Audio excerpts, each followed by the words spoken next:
할렐루야. 네, 오늘도 이렇게 공부하기 위해서 또 이렇게 성전을 찾으신 우리 성도님들을, 학생들을 주님의 이름으로 환영하고 축복합니다. 오늘도 또 성령께서 우리 심령 가운데 함께 하셔서 비록 어렵지만 굉장히 좀 까다롭고 난해하기도 하지만 은혜를 주시면 또 그게 또 우리 신비 가운데 잘 새겨지고 또 깊이 있게 남게 될 줄로 믿으시기를 바랍니다. 네, 똑똑해져라 한번 하겠습니다. 자, 시작. 똑똑해져라. 똑똑해져라. 똑똑해져라. 네. 어떻게 옆에 분들 한번 해드릴까요? 네, 아직 머리를 잘 예쁘게 하고 오셨기 때문에 옆에 분들 머리는 안 만지는 것으로 하겠습니다. PPT 띄워주시고. 오늘은 11번째 강의예요. 대속죄일과 오늘 아사셀 염소에 대해서 우리가 이렇게 나눌 건데, 먼저 우리 복습을 좀 하겠습니다. 지난주 암송구절 너희는 이같이 기억나시죠? 너희는 이같이. 자, 시작.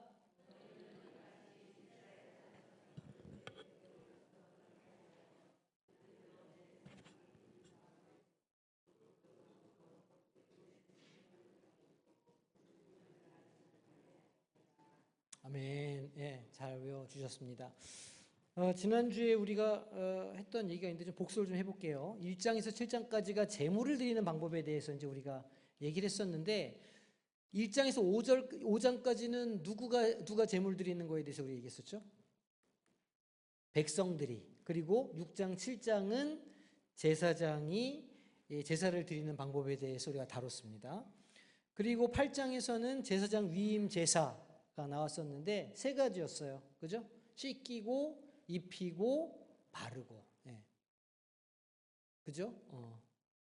표정들이 처음 하시는 것처럼 그렇게 하시는데 처음 한 거나 마찬가지죠. 벌써 우리가 한 지가 되게 오래됐거든요. 벌써 한 달 가까이 됐기 때문에 새로우실 수 있어요. 9장은 이제 첫 그 위임식 제사를 집례하는 내용이 나왔고, 그리고 10장에서 나답과 아비후가 잘못된 불을 분향하다가 죽임을 당하는 장면이 나왔습니다. 그리고 11장에서 15장까지는 정결과 부정에 대해서 말씀을 쭉 하시는데 그 중에 11장은 동물, 그리고 12장은 출산한 여인, 13장, 14장은 나병과 곰팡이, 그리고 15장에는 유출병, 이렇게 해서 어떤 것이 정결한 것인가 어떤 것이 부정한 것인가 이 이야기를 쭉 다뤄왔거든요. 그리고 이제 오늘 이제 16장에 들어가면 무슨 이야기가 나오느냐, 대속죄일과 아사셀 염소에 대해서 이제 우리가 말씀을 이제 보게 됩니다. 그러니까 이제 제사 방법, 제사 지내는 것, 뭐 이제 이런 것들, 또 정결 부정 이런 것들을 쭉 이제 다 한 다음에 이제는 말하자면 절기에 대해서 말씀을 주기 시작하시는 거예요. 그 중에 가장 중요한 절기가 뭐냐? 대속죄일이라는 거죠. 자, 그러면 대속죄일에 대해서 우리가 한번 말씀을 다뤄보도록 하겠습니다. 자, 오늘 우리가 뭘 다룬다고요? 대속죄일. 대속죄일에 대해서 오늘 우리가 좀 볼 거예요. 이스라엘의 가장 중요한 절기예요. 이날은 제사장이 이스라엘 전체의 죄를 속하기 위해서 1년에 딱 한 번 어디에 들어갈까요?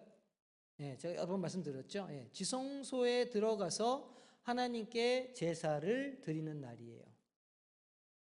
성소, 지성소 기억나십니까? 우리가 작년에 이제 성막 처음 갔다 왔는데, 자, 이렇게 성막이 있잖아요. 그러면 이제 이 성막 문을 들어가면은 분향단이 있고 이렇게 제단이 있어요. 그리고 제단 뒤에 물두멍이 있고 물두멍 뒤로 성막이 이렇게 있죠. 그죠? 성막이 이제 이런 식으로 이제 이게 구성이 되어 있어요. 그러면 이제 성막을 이렇게 이제 우리가 들어가 보면 성소와 지성소로 구분을 하는 거예요. 성소에는 저 금초대와 그리고 진설병과 그리고 분향단이 있고, 그 다음에 지성소로 들어가면 거기에 뭐가 있어요? 지성소에 뭐가 있어요? 언약궤가 있잖아요. 언약궤가. 그러니까 대속죄일이 되면 대제사장이 어디에 들어간다는 거예요? 지성소에. 뭐가 있는 곳에? 언약궤가 있는 곳에 1년에 딱 한 번 들어간다는 거예요. 그런데 이 금초대가 있고 분향단이 있고 진설병이 있잖아요. 거기는 매일매일 들어가요. 그래서 떡도 매일 갈고 불도 꺼지지 않게 매일 켜놓고 그 다음에 분향단에 있는 향도 매일매일 그 향이 꺼지지 않게 켜놓는 거예요. 그러니까 성소는 매일 왔다 갔다 해야 돼요. 제사장들이. 하지만 성막으로 딱 가려놓은 지성소는 1년에 딱 한 번밖에 못 들어간다. 그게 언제다? 대속죄일이다는 거예요. 그럼 대속죄일에 뭐 하느냐, 제사장이. 이게 이제 성막이, 이게 언약궤예요. 하나님의 법궤, 언약궤죠. 언약궤가 보면 언약궤가 이렇게 상자가 있고 뚜껑이 있잖아요. 뚜껑이 있고 뚜껑 위에 천사가 이렇게 두 그룹이 날개를 가운데로 이렇게 펼치고 있는 거예요. 그러면 그 하나님 뭐라고 그러셨냐면 내가 두 그룹 날개 사이에 임하겠다 이렇게 말씀하셨어요. 그러니까 뚜껑이 아니고 두 그룹 날개 사이고 중앙에 그 공중에 천사 사이에 그 뚜껑 위에 거기 하나님의 영광이 임한다는 거예요. 그래서 저 자리를 뭐라고 부르냐면 그렇죠. 시은좌라고 불러요. 시은좌. 말이 되게 어렵죠. 시은좌. 제가 말씀드렸잖아요. 대속죄일에 제사장이 그냥 들어가는 게 아니에요. 그 제물의 피를 가지고 들어가요. 저 안에. 제물의 피를 가지고 들어가서 옷에는 방울을 달고 들어가요. 대제사장 에봇에 방울을 막 다는 거예요. 그래서 짤랑짤랑 거리면서 저 안에 들어가면 들어가서 어디에다 피를 뿌릴까요? 두 그룹 날개 사이에 있는 그 뚜껑 위에다가 피를 뿌려요. 제물의 피를. 그리고 언약궤 사방에다가도 피를 뿌려요. 1년에 한 번씩. 그러니까 지금 이렇게 항상 저거를 금으로 이렇게 입혀놓기 때문에 반짝반짝하고 아름답고 거룩할 것 같지만 실제로는 저 안에가 어떨까요? 피투성이에요. 1년에 한 번씩 피를 뿌리고 성경에 보면 그걸 다시 닦는다는 이야기가 안 나와요. 그러니까 저 안에는 늘 피갑칠이 되어 있어요. 끔찍하게도. 그럼 그 위에다 왜 피를 뿌리느냐 말씀드렸죠? 저 안에 뭐가 들어있을까요? 언약궤 안에 뭐가 들어가 있죠? 제일 중요한 게 뭐예요? 십계명 두 돌판이 들어가 있어요. 저 안에. 그리고 아론의 쌍난 지팡이, 그리고 만나, 그죠? 이렇게 세 개가 들어가 있잖아요. 그럼 그 언약궤 뚜껑 위에 이렇게 피를 바른다는 것은 하나님이 임재하셨을 때, 하나님이 어디에 임하신다고요? 뚜껑 위에 두 구름날개 사이에 임하셨을 때에 무엇을 보지 못하도록, 율법을 하나님께서 보지 못하도록 피로 가린다는 의미가 있는 거예요. 율법은 무엇을 할 수 있는 근거가 되죠? 우리들이 죄인인지 아닌지를 판단할 근거가 어디에 있어요? 그 율법에 있잖아요. 십계명 두 돌판에 죄인이야 아니야를 그 십계명으로 판단할 수가 있단 말이에요. 그거를 가린다는 건 하나님께서 죄를 심판하실 수 있게 없게 한다? 어떻게 한다? 없게 하려고. 그러니까 주님께서 저 언약궤 가운데 임하실 때 그 위에 피를 뿌려서 우리가 지은 죄로 심판받지 않게 하려고 피를 그 위에다 바른다는 거예요. 하지만 그 속에 율법은 살아있다, 안 살아있다? 율법은 살아있다. 그죠? 율법은 살아있으니까 우리는 죄가 그 율법에 비추어 볼 때 있다, 없다? 우리는 죄가 늘 있어요. 우리는 늘 율법을 지킬 수 없기 때문에 100% 완전하게 율법을 지킬 수 없기 때문에 우리는 늘 죄인인 상태예요. 하지만 우리가 주님의 보혈로 우리를 씻으면 우리의 죄가 하나님의 눈에 안 보여요. 그래서 의롭다 칭해 주시는 거예요.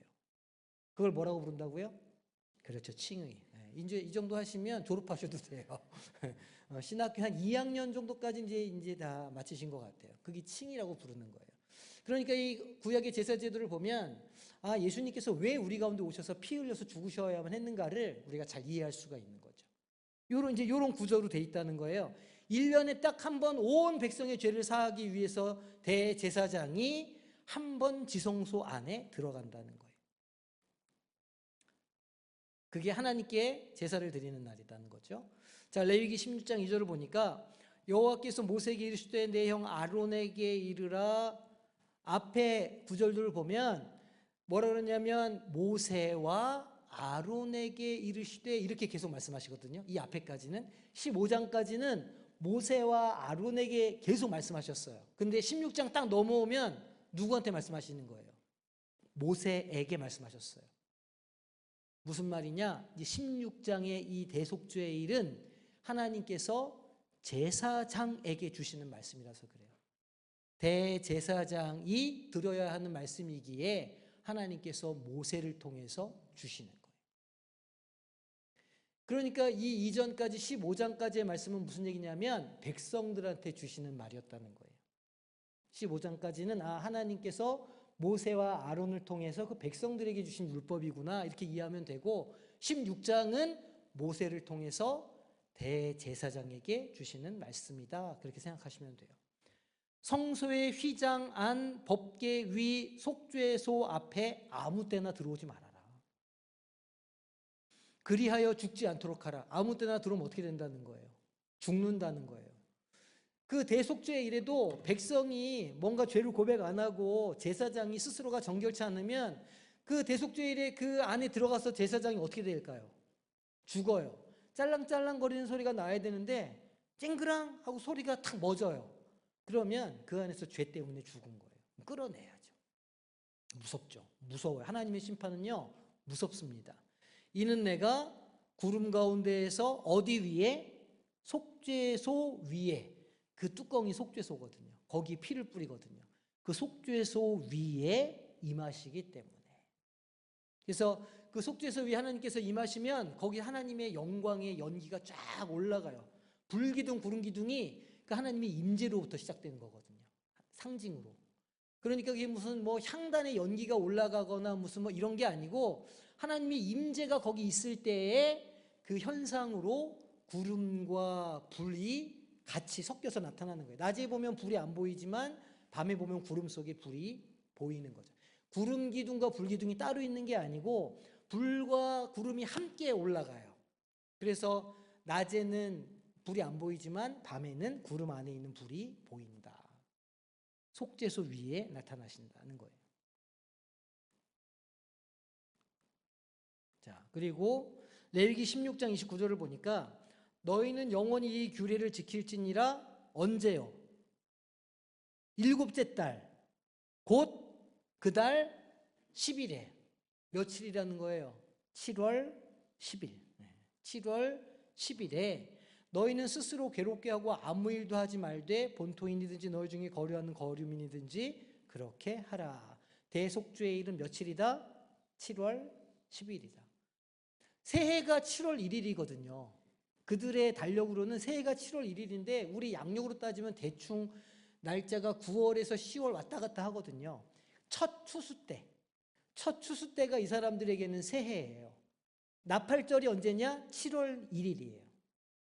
나팔절이 새해가 7월 1일이니까 새해로부터 10일이 지난 7월 10일이 대속죄일이다. 이분들 새해 맞으면 일단 자기 죄를 회개하고 시작했구나. 우리가 이걸 알 수 있죠. 자, 이렇게.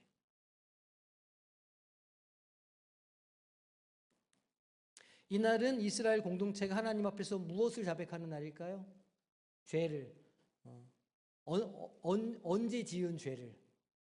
지난 1년간 알게 모르게 지었던 죄를 다 하나님 앞에 자백하고 뭘 받는 날로 여길까요? 네, 용서를 받는 날로 여겨요. 그리고 광야에서 이 사람들이 1년 동안 또 이렇게 고생하면서 힘들게 살아왔어요. 그리고 또 새로운 한 해를 주셨어요. 그럼 이 사람들이 그 한 해 동안 뭘 하냐면 이제 이 대속죄 일에 그 한 해 동안 지켜주신 하나님 앞에 순종하지 못하고 불순종했던 것들을 회개하고 하나님 앞에 나아가는 거예요. 그리고 용서를 받아요. 그럼 기쁠까요? 안 기쁠까요? 당연히 기쁘겠죠. 그래서 이 7월 10일 대속죄일이 지난 다음엔 축제가 열려요.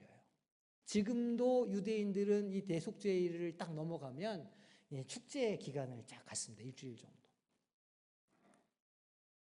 레위기 16장 34절 너희는 영원히 이 규례를 지킬지니라. 이는 이스라엘 자손의 모든 죄를 속하기 위하여 1년에 한 번 속죄할 것이니라. 이렇게 말씀하고 계시는 거예요.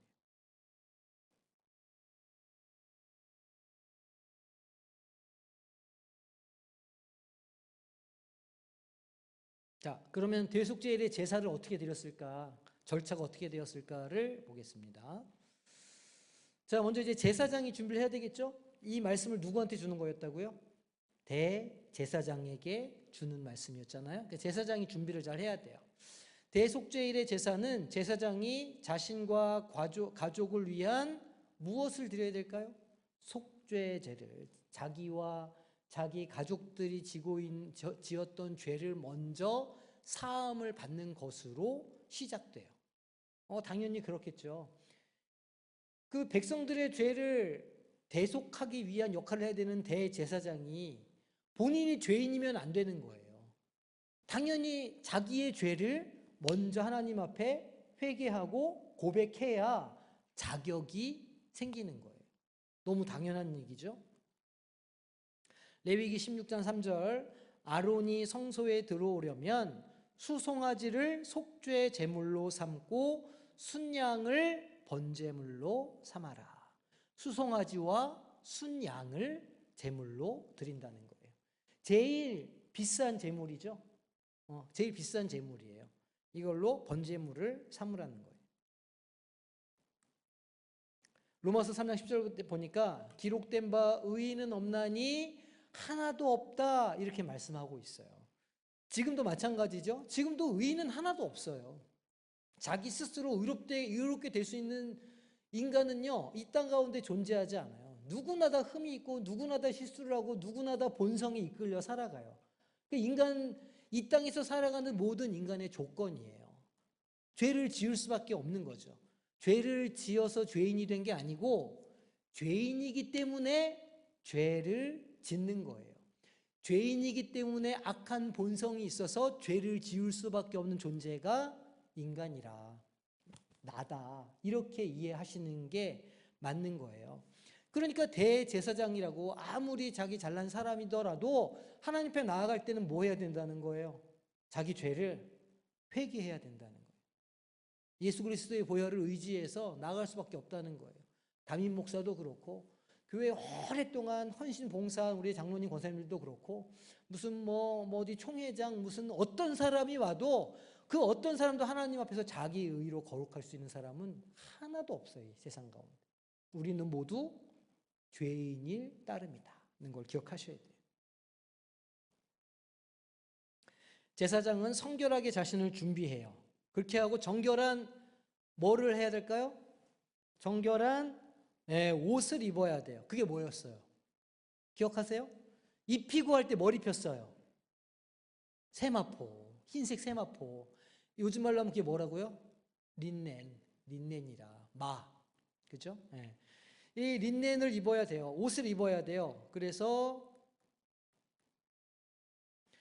16장 4절 보니까 거룩한 세마포 속옷을 입으며 세마포 속바지를 입고 세마포 띠를 띠며 세마포 관을 쓸지니. 얼핏 어떤 상상이 좀 되지 않으세요? 이렇게 배 옷을 위아래로 입고 배 띠를 띠고 배 모자를 써요. 그렇죠? 약간 장례식이 약간 떠오르시죠? 수의 입는 것처럼.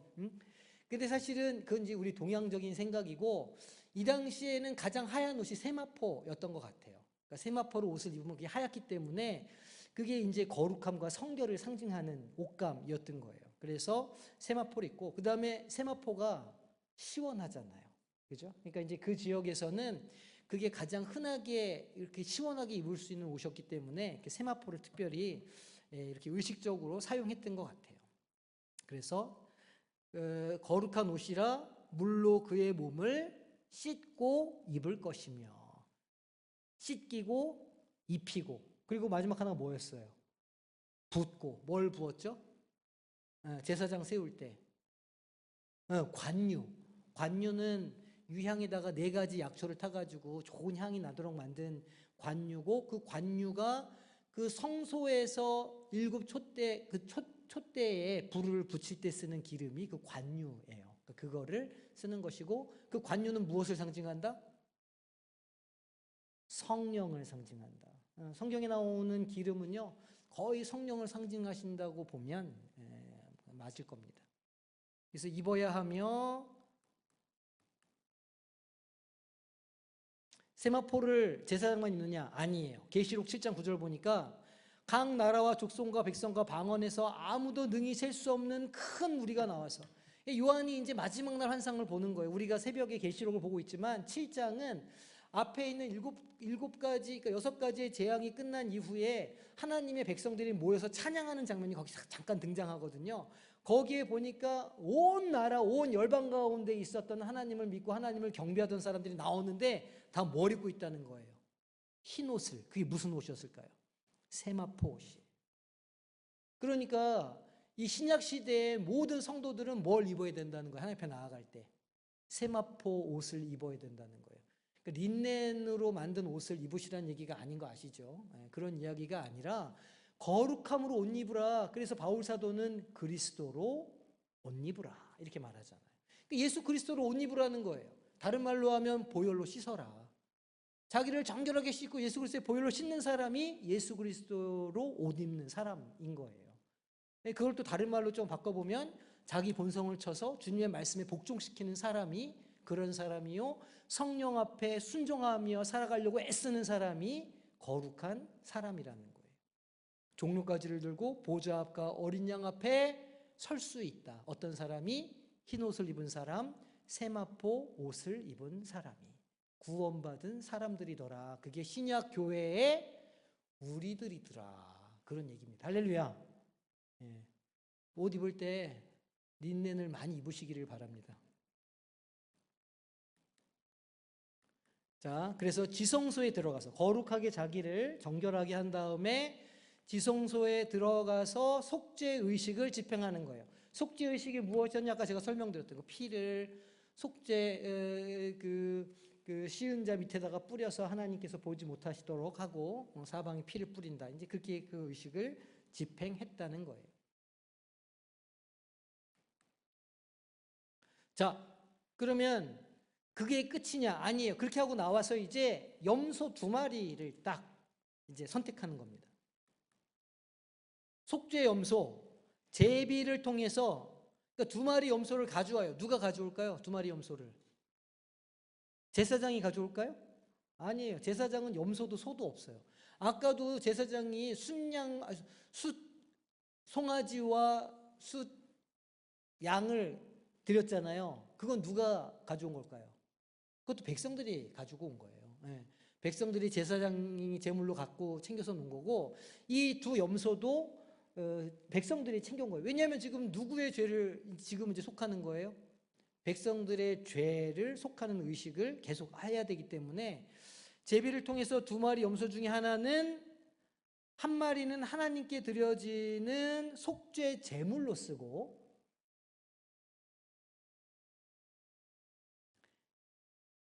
이 염소는 이스라엘 백성의 죄를 속하기 위해서 제단에서 어떻게 될까요?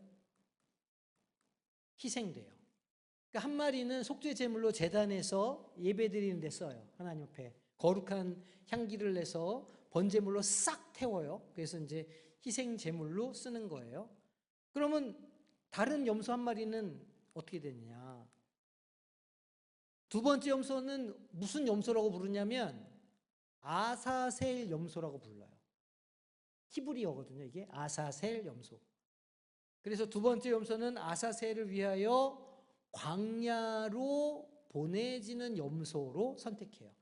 그러니까 둘 중에 제비를 뽑아가지고 어떤 것을 할까요? 이렇게 제비를 뽑아가지고 한 마리는 번제단에 번제물로 드리고 속죄제물로 드리고, 한 마리는 아사셀 염소로 해서 광야로 이제 보내게 된다는 거예요. 이 염소는 제사장의 안수를 통해서 이스라엘 백성의 모든 죄를 상징적으로 짊어지게 돼요. 그러니까 이제 번제단 위에 올린 거는 하나님께서 이제 우리의 죄를 속해 주셨다는 의미가 있잖아요. 근데 다른 한 마리 염소도 역시 제사장이 안수를 해서 이 백성들의 죄가 이 염소에게 다 전가되도록 하는 거예요. 그래서 한 다음에 어디로 보냈냐면 광야로 보내요. 광야로. 그러니까 진 바깥으로 내보낸다는 거예요. 그래서 공동체로부터 영원히 그 죄가 뭐 되도록? 제거되도록 한다는 거예요. 상징적인 행위죠. 번제단을 하나님께 올려줘서 우리의 죄를 속할 뿐만 아니라 우리가 다시 그 죄를 짓지 않도록 그 죄를 아사셀 염소에게 전가해서 광야로 쫓아내 버린다. 우리 죄도 함께 떠나가게 한다. 그래서 우리가 다시는 그 죄를 반복해서 짓지 않도록 하겠다는 거예요. 1년에 몇 번? 1년에 한 번.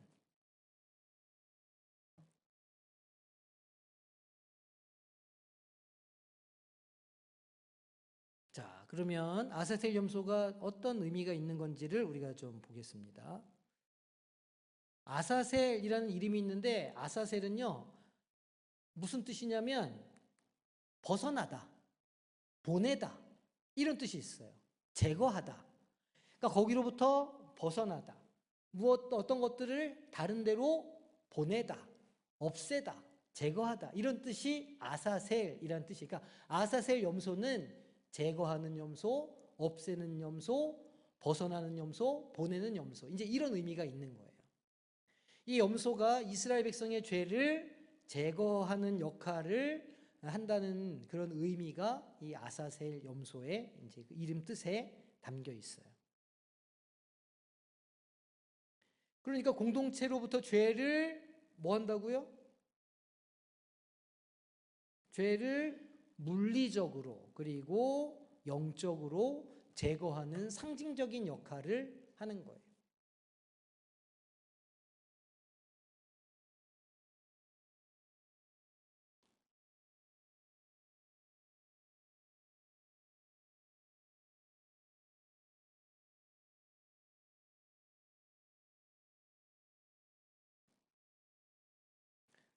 이제 죄를 전가하고 방면한다는 건 그쪽을 이제 풀어준다 이런 이야기거든요. 보낸다는 얘기거든요. 제사장은 아사셀 염소의 머리에 이스라엘 백성의 모든 죄를 안수하고 우리가 이제 1장에서 5장까지 우리가 그 5가지 제물에 대해서 공부를 했잖아요. 안수를 누가 해요? 죄의 안수를. 백성들이 지은 죄를 자기가 가져온 제물 위에 전가를 하잖아요. 그걸 누가 했어요? 자기가 했어요. 헷갈리시면 안 돼요. 자기가 했어요. 자기가 하고 그 제물을 누가 잡아요? 자기가 잡아요. 그게 뭐만 제사장한테 갖다 줘요? 피랑 필요한 번제나 이 제물에 필요한 제물들만 제사장한테 갖다 주면 제사장이 그걸 이제 번제단 위에 태우고 하나님한테 이제 그 제물을 드리는 거예요. 그건 이제 제사장 역할이죠. 그런데 이 아사셀 염소의 죄는 누가 안수기도를 하느냐? 제사장이 해요. 이것만. 염소를 그리고 광야로 내보내요. 1년 동안 이 백성들이 지은 모든 죄를 그 양한테 다 짊어 주어가지고 양이 된다. 염소한테. 이 염소는 무슨 죄입니까? 근데 그 공동체의 모든 죄를 이 염소가 다 짊어지는 거예요. 그리고 광야로 쫓아버리는 거예요. 나가! 이렇게. 광야에는 맹수들이 있을까요? 없을까요? 맹수가 있겠죠. 아마 이 염소는 광야로 나가면 살기보다는 아마 죽을 가능성이 더 높았을 거예요. 이것은 죄가 공동체에서 완전히 제거되어서 다시는 돌아오지 않을 것이다 라는 것을 상징하는 거죠.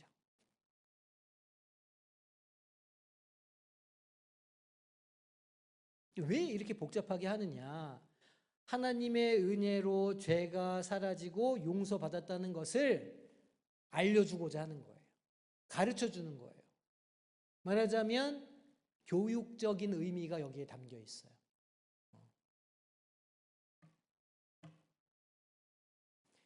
이제 사실 우리가 다음 시간에 이제 절기에 대해서 또 자세하게 이제 여러 가지 절기에 대해서 우리가 공부를 하게 되거든요.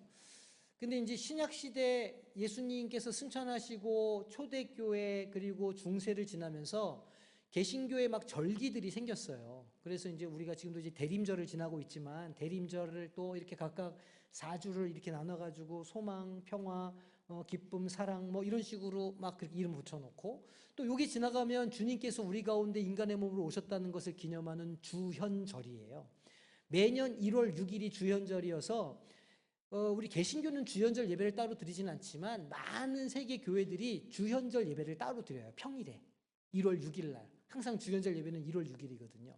1월 6일 날 주현절 예배를 드리기도 해요. 그래서 1월 6일이 지나가면 주현절 후 첫 번째 주일, 주현절 후 두 번째 주일, 이런 식으로 이제 이름을 쭉 붙인다는 말이에요.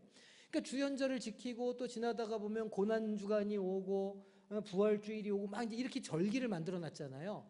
왜 그렇게 1년 동안 절기들을 복잡하게 만들어 놨느냐? 신앙 교육 때문에 그랬어요.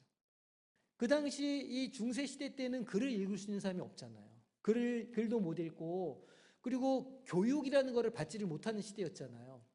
그러니까 이분들은 무슨 이렇게 우리처럼 이렇게 교재를 가지고 공부할 수 있는 그런 게 아니에요. 신앙 교육을 해야 되는데 신앙 교육을 글로 할 수가 없어요. 그리고 성경책도 라틴어로 써놔가지고 아무나 못 봤어요. 신앙 교육을 어떻게 했느냐? 절기로, 그림으로. 그래서 성화들 있잖아요. 조각으로. 그래서 그렇게 해서 그냥 성당 가보면 그렇게 수많은 요상한 그런 어떤 조각들, 성인들의 어떤 그런 모양들, 그리고 뭐 또 절기 따라서 하는 어떤 그런 어떤 그 의식들을 통해서 교육을 했던 거예요. 이것도 마찬가지예요. 그러니까 그 당시 사람들이 이 속죄라고 하는 하나님의 이 은혜의 과정이 어떻게 이루어지는 건지를 눈으로 보고 배울 수 있도록 하나님께서 이런 방식으로 명령을 주신 거예요. 아사셀 염소가 광야로 나가는 거 보면서 아, 내 죄가 씻어졌구나. 이제 똑같은 죄를 내가 짓지 말아야지라는 걸 아마 이 과정을 통해서 배웠을 겁니다. 광야로 이제 내보내지는 거죠. 아사셀 염소는 다시 돌아오지 않도록 깊은 광야로 보내지고, 이것은 이스라엘 백성의 죄가 완전히 용서받고 하나님으로부터 멀리 떨어져서 제거되었다는 것을 상징하는 거예요. 그래서 광야가 상징하는 게 무엇이냐? 광야는 죽음과 멸망의 상징적인 장소예요. 그 죄가 최종적으로 거하는 곳이, 죄 지은 사람이 말하자면 죄의 심판의 결과가 광야라는 거예요. 광야는 사람이 살 수가 없는 곳이잖아요. 40년 동안 하나님께서 광야로 이렇게 그 백성들을 돌리신 이유가 뭐예요? 내가 없이는 너희들이 살 수가 없다라는 걸 보여주시기 위해서 광야 생활을 40년 동안 하게 하신 거거든요. 광야는 하나님이 없으면 살 수 없는 곳, 죄를 지은 사람은 광야와 같은 곳에서 죽을 수밖에 없다, 그런 의미가 여기에 담겨 있는 거예요. 유대 전통에 따르면요, 제사장들이 산에 올라가서 그 광야로 나가는 그 염소를 본다는 거예요. 그래서 이제 그 제사장이 그 광야로 쫙 깊이 이제 딱 지나가면 수신호를 이렇게 하는 거죠. 수신호를 해가지고 이 제사장들이 수신호를 받아서 선포한대요. 아사셀 염소가 깊은 광야로 드디어 떠나갔습니다. 이렇게 하면 백성들이 그제서야 환호를 하고, 와, 하나님께서 우리의 죄를 용서해 주셨다, 이렇게 하면서 축제를 시작했다고 해요. 전통적으로 우리의 죄가 사라졌도다, 이렇게 이제 외쳤다고 그러거든요. 이제 그런 식의 교육적인 절차를 하나님께서 율법을 통해서 우리에게 이제 보여주신 거죠. 자, 레위기 16장 21절 22절 말씀 보니까 아론은 두 손으로 살아있는 염소의 머리 위에 안수하여 이스라엘 자손의 모든 죄악과 그 범한 모든 허물을 아뢰어 염소의 머리에 두어, 전가한다는 거죠. 광야로 보낼지니 염소가 그들의 모든 죄악을 지고 사람이 정한 광야로 갈지니라, 가게 할지니라, 이렇게 하고 있어요.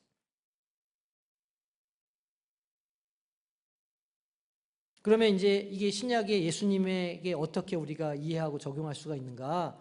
예수님과 아사셀 염소가 예수님을 예표한다는 거예요. 신약에서는 예수님께서 우리의 모든, 그죠? 우리의 모든 죄를 대신 지고 가신 아사셀 염소의 역할을 하시는 것으로 해석할 수 있어요.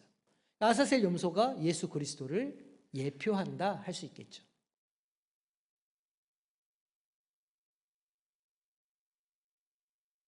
아사셀 염소는 제사장이 그 머리 위에 안수하면서 죄를 전가했지만 예수님께서는 어떻게 우리의 죄를 전가 받으셨을까요? 그렇죠. 예수님께서는 우리의 죄를 짊어지시고 십자가에서 죽으셨어요. 그래서 우리의 죄를 영원히 제거하셨어요. 아세셀 염소는 1년에 몇 번? 한 번. 네, 매년 반복적으로 1년에 한 번씩 했어야 됐어요. 하지만 예수님은 단번에 우리의 죄를 속해 주셨어요. 얼마나 감사한 일입니까? 자, 요한복음 1장 29절 보니까 이튿날 요한이 예수께서 자기에게 나오심을 보고 이르되 보라 세상 죄를 지고 가는 하나님의 어린 양이로다 이렇게 표현해요. 제물이라는 거죠.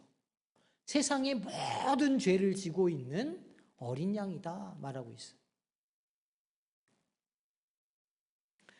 자, 예수 그리스도 안에서 우리 죄 용서함을 받을 수 있다는 것을 또 우리가 보여주는 거죠. 아세셀 염소의 의식은 예수님의 십자가 사역으로 완전히 성취되었다는 것.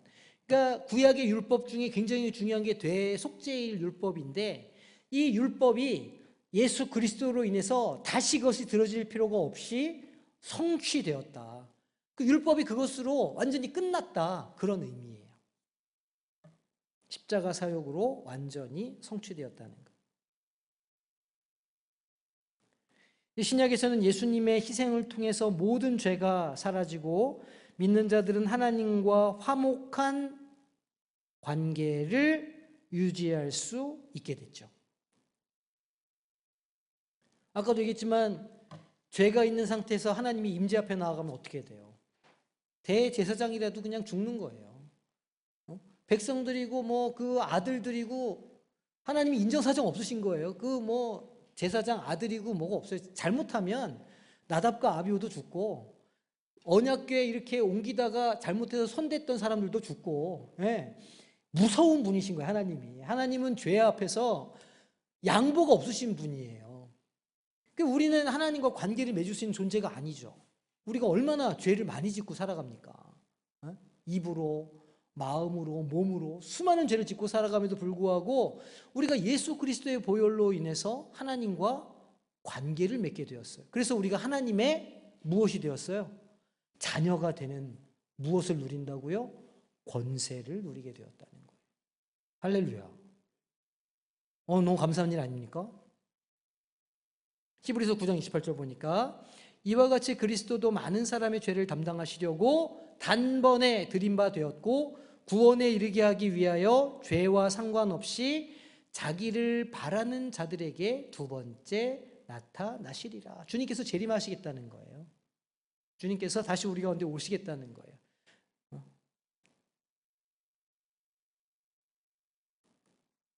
히브리서 13장 12절 13절 그러므로 예수도 자기 피로써 백성을 거룩하게 하려고 성문 밖에서 고난을 받으셨느니라. 그런즉 우리도 그의 치욕을 짊어지고 영문 밖으로 그에게 나아가자 이렇게 말씀하고 있어요. 영문이 어딜까요? 성전에 보면 문이 여러 개가 있잖아요. 미문도 있고 무슨 여러 가지 문들이 많아요. 성전에 문이 많아요. 그 성전 문 중에 영문이 있을까요? 없을까요? 여기서 말하는 영문은 문을 말하는 게 아닙니다. 게이트가 아니고 여기 있는 영문은 영어로 하면 타버나클, 그러니까 장막, 성막, 진, 텐트 이런 걸 의미하는 단어예요. 그러니까 광야 생활 중에 이 백성들의 진이 이렇게 쳐져 있을 거 아니에요. 그 언약궤를 중심으로 성막을 중심으로 동서남북으로 세 지파씩 쫙 이렇게 진을 치고 있었거든요. 그 진을 영문이라고 부르는 거예요. 그 텐트들, 쫙 그 진, 그러니까 영문 밖으로라는 건 그 공동체 바깥으로. 그 신약 시대에는 이게 어떻게 표현됐냐면 예수님께서 고난을 십자가를 지시는 게 어디였어요? 성문 밖 골고다 언덕이었잖아요. 마치 아사셀 염소처럼 진 밖에서 영문 밖에서 그 십자가를 지시고 죽으셨어요. 영문 바깥으로 나가신 거죠. 그러니까 히브리서 기자가 말하는 거예요. 우리도 영문 밖으로 나가야 된다.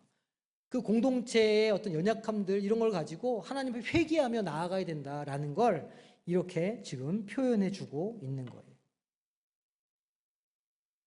영문 밖이라는 건 문 바깥이 아니라 진 바깥을 말하는 거다. 이거 이해하셔야 됩니다. 자, 그러면 오늘 우리에게는 이게 어떤 의미가 있는지 살펴보겠습니다. 자, 먼저는 우리의 죄가 완전히 용서받는다. 완전한 칭의를 경험한다. 우리의 죄는 하나님께서 보시지 않는다. 아사셀 염소가 죄를 완전히 제거한 것처럼 예수님께서도 우리의 죄를 완전히 제거하신다는 거예요. 그러니까 죄의 권세가 우리를 다스리지 못한다는 거예요. 본성이 우리를 다스리지 못하게 할 수 있다는 거예요.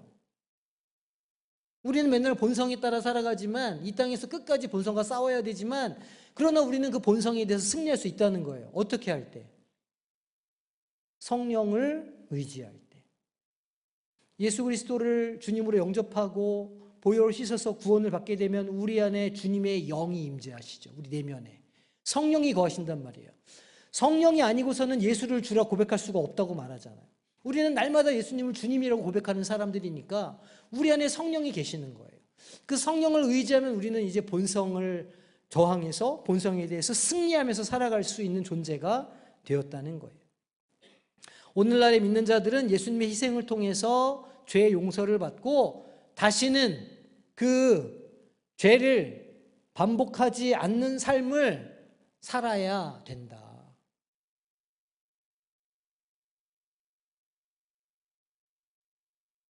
그러니까 우리 그럴 때 자괴감 들잖아요. 내가 이걸 또 회개하고 또 이 잘못을 하고 내가 이걸 하고 또 이렇게 회개를 한다. 그러니까 사실 우리 이제 매년 연말 되면 그런 생각 많이 하잖아요. 올 한 해도 내가 또 이렇게 미련하게 살았구나. 그렇게 하면 안 되는데.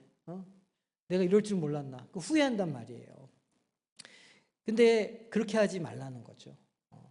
그렇게 하지 말고 한번 용서받은 죄에 대해서는 우리가 그것을 절연히 끊어내고 의롭게 해 주신 만큼의 자격을 가진 사람으로 살아야 된다. 그런 노력을 좀 해야 된다는 거예요. 만약 그런 노력 없이 그냥 나는 의인이야. 난 하나님께서 다 용서해 줘. 이렇게 살아가는 사람, 물론 그렇게 살아갈 수도 있지만 그것은 바른 신앙의 태도는 아닌 것 같아요. 그죠? 반복적으로 짓는 죄를 또 짓는다는 건 뭔가 개인적인 어떤 결단의 문제, 또 진정한 회개의 문제에 있어서도 뭐가 좀 제대로 이루어지지 않았다. 우리가 이런 걸 좀 판단해 볼 수 있을 것 같아요. 자, 이사야 53장 3절. 그는 멸시를 받아 사람들에게 버림받으며 간고를 많이 겪었으며 질고를 아는 자라. 마치 사람들이 그에게서 얼굴을 가린 것 같이 멸시를 당하였고 우리도 그를 귀히 여기지 아니하였도다. 이사야가 메시아에 대해서 예언하면서 우리들이 그 주님의 당한 고난을 외면했다는 거예요. 그죠? 제자들도 외면했고 그 자리에 있던 많은 이들이 예수님의 죽음을 외면했어요. 하지만 그럼에도 불구하고 우리는 그 보혈로 생명을 얻게 되었고 다시 산 자들이 되었죠. 말할 수 없는, 갚을 수 없는 은혜를 우리가 받은 사람들이라는 말이에요. 갈라디아서 3장 13절. 그리스도께서 우리를 위하여 저주를 받은 바 되사 율법의 저주에서 우리를 속량하셨으니 기록된 바 나무에 달린 자마다 저주 아래에 있는 자라 하였음이라 하셨어요. 나무에 달린다는 건 구약 시대에 저주 받았다는 뜻이었거든요. 예수님께서 십자가에 달려서 나무에 달려서 죽으셨잖아요. 저주를 받으셨다는 거예요. 왜 거룩하신 하나님의 아들이 저주를 받았지? 누가 받을 저주를 받았다는 거예요? 우리가 받을 저주를 주님께서 대신 받으셨다는 거예요. 그래서 우리를 속량하셨다는 거예요. 자, 속량이 무슨 뜻이에요? 돈을 주고 샀다는 뜻이에요. 우리를 사셨다는 거거든요. 우리를 무엇으로부터 사셨을까요? 사단 마귀로부터. 죽을 수밖에 없었고 본성을 따라 살다가 인생 망하고 망가지는 길로 가는 우리들을, 그 권세에 사로잡혀서 살아가는 우리들을 핏값으로 사셨어요. 그래서 우리는 더 이상 그 사단 마귀의 세력이 있는 사람들이 아니에요. 우리는 하나님의 자녀가 되는 권세를 가진 사람들이고, 그래서 예수님 찬양, 예수님 찬양, 예수님 찬양 합시다 할 때 예수님 권세, 예수님 권세, 예수님 권세 누구 권세? 내 권세라고. 그것을 믿고 예수님의 권세로 살아가는 사람들이 되었다는 거예요. 왜냐하면 우리가 속량을 받았기 때문에. 우리의 존재가 바뀌었어요. 우리 자격이 새롭게 됐어요. 옛날에는 김 씨였는데 지금은 최 씨가 된 거예요. 말하자면 완전히 신분과 가치와 존재가 바뀌었다는 거예요. 근데도 여전히 죄에 매여서 살아가는 사람들도 있다는 거죠. 여전히 죄에 빠져서 살고. 그거는 그리스도인으로서의 삶이 아닌 겁니다. 자, 하나님 앞에서 회개와 용서를 받아야 된다는 것을 상징해요. 아사셀 염소의 의식은 믿는 자들이 하나님 앞에서 죄를 고백하고 용서를 받는데 중요한 교훈을 주고 있어요. 우리는 하나님께 우리의 죄를 고백하고 예수 그리스도의 보혈을 통한 완전한 용서를 믿음으로 받아들여야 돼요.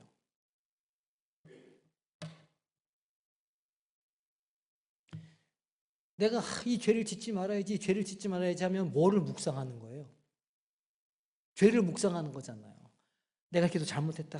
내가 참 미련하고 어리석은 인간이다. 내가 참 못됐다. 아유, 내가 어떡하냐. 이건 내가 뭘 지금 묵상하는 거예요? 나의 본성을 묵상하고 나의 죄를 묵상하는 거예요.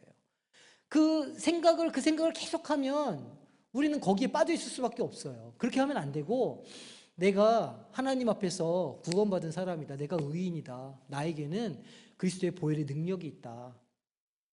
나는 그 보혈의 능력을 가진 자다. 나는 이것을 이길 수 있다. 계속 주님의 보혈을 묵상해야, 복음을 묵상해야 우리 안에 실제로 무슨 능력이 생겨요? 복음의 능력이 생겨요. 그러니까 이런 거죠. 하루 종일 우리가 얼마나 많은 걱정들하고 삽니까? 이런저런, 요즘 같은 때 얼마나 우리가 고민 걱정들이 많아요? 고민할 시간에 그걸 고민하고 그걸 붙잡고 있으면 계속 어떻게 돼요, 우리가? 계속 그 고민 속에 빠져들어가요. 그래서 의도적으로 우리가 뭘 해야 되는 거예요? 그 고민이 아닌 하나님의 말씀을 붙들고 하나님과 교제하고 하나님과 기도하는 시간으로 그 시간들을 대체해 가야 되는 거예요. 내가 의로운 사람이다. 내가 보혈의 능력을 가진 사람이다. 말씀 읽고 찬송 부르고 말씀을 또 우리가 듣고 이렇게 우리의 환경을 바꿔가야 실제로 우리 안에 그 능력이 발휘될 수 있는 여건이 준비가 된다는 거예요. 자꾸 죄를 묵상하지 마세요. 참 나 못난 존재다 이렇게 묵상하지 마세요. 그걸 자꾸 묵상하면 어떻게 돼요? 또 그렇게 되는 거예요. 나는 참 미련하다. 후회를 하고 걱정을 하고 근심을 하면 나중엔 또 후회하고 걱정하고 근심하는 존재밖에 안 되는 거예요. 앞으로 나아가려면 복음을 듣고 복음으로 나아가고 복음을 묵상해야 된다. 하나님의 말씀 위에 있어야 우리가 그런 존재로 살 수 있다. 이거를 딱 기억하셔야 돼요. 자, 마태복음 27장 51절. 이에 성소 휘장이 위로부터 아래까지 찢어져 둘이 되고 땅이 진동하며 바위가 터지고. 이 성소 휘장이 뭐냐면 지성소 안에 있는 휘장을 말하는 거예요. 대제사장도 1년에 한 번밖에 못 들어가는 그 휘장을 하나님께서 갈라 놓으셨다는 거예요. 그 앞에 아무런 준비도 없이 들어가면 어떻게 돼요? 죽잖아요. 근데 예수님께서 죽으셨을 때 휘장이 갈라졌어요. 그리고 나서는 아무도 안 죽었어요. 어떻게 된 거예요? 그 보혈의 공로가 우리로 하여금 하나님의 임재 가운데 언제든 누구든 나아갈 수 있도록 만들어 줬다는 거예요. 예수 그리스도의 그 십자가 사건이, 그게 휘장이 찢어지는 사건이었어요. 히브리서 9장 12절. 염소와 송아지의 피로 하지 아니하고, 그죠? 숫송아지 수염소 얘기했잖아요. 오직 자기의 피로 영원한 속죄를 이루사 단번에 성소에 들어가셨다. 우리도 그래서 성소에 들어갈 수 있게 되었다는 거예요. 히브리서 10장 20절. 그 길은 우리를 위하여 휘장 가운데로 열어놓으신, 그죠? 휘장을 가르셨잖아요. 휘장 가운데로 열어놓으신 새로운 살 길이라. 예수께서 놓으신 십자가의 길이 우리가 살 길이라는 거예요. 휘장은 곧 그의 육체라. 주님의 살이 찢기시고 찢어져서, 그래서 우리가 성찬할 때 떡을 제가 어떻게 해요? 빵을 뜯죠. 휘장이 갈라지는 것처럼. 그래서 그 성찬도 굉장히 교육적인 함의가 있는 거예요. 그냥 하는 게 아니고 떡을 찢을 때 휘장이 찢어졌구나. 우리가 그래서 주님의 임재 가운데로 들어가는구나. 이거를 상징적으로 보여주는 행동이거든요. 피를 이렇게 보혈을 따르는 것도 주님께서 흘리신 저 보혈로 내가 거룩하게 되었구나. 그거를 상징적으로 보여주는 교육적인 효과가 있는 거예요. 자, 공동체도 영적으로 정결해야 됨을 상징하고 있어요. 대속죄의 일은 이스라엘 한 사람이 대제사장만 아니죠. 공동체가 모두가 하나님 앞에서 정결하게 되는 날이었다는 거예요. 나 하나만 정결하게 돼서 될 일이 아니고 공동체가 거룩해져야 하는구나. 공동체가 하나님 앞에서 의롭다고 여겨져야 하나님께서 그 공동체를 쓰시는구나. 공동체가 마땅히 해야 할 회개를 행하고 하나님께서 보시기에 의로울 때 그 공동체 가운데 무엇이 있어요? 하나님의 임재가 있는 거예요. 오늘날의 교회도 정기적으로 영적 정결을 유지하며 공동체가 하나님 앞에서 거룩함을 유지할 수 있도록 애써야 된다는 거예요. 우리가 예배드리고 주일마다 금요기도회 때 와서 또 기도하고 이렇게 성경 공부하고 이런 과정을 통해서 우리가 계속해서 어떻게 되는 거예요? 우리 마음속에 예수 그리스도를 계속 우리의 주인으로 삼고 우리의 본성을 복종시키고 점점 우리를 거룩하게 하는 과정으로, 성화시켜가는 과정으로 점점 나아가는 거예요. 공동체가 그렇게 해야 된다는 거죠. 이렇게 거룩한 공동체로 세워지시기를 주님의 이름으로 축복합니다. 자, 암송 구절 우리 이번 주 거 보겠습니다. 이날이자 시작. 이날에 너희를 위하여 속죄하여 너희를 정결하게 하리니 너희의 모든 죄에서 너희가 여호와 앞에 정결하리라. 레위기 16장 30절 말씀. 아멘.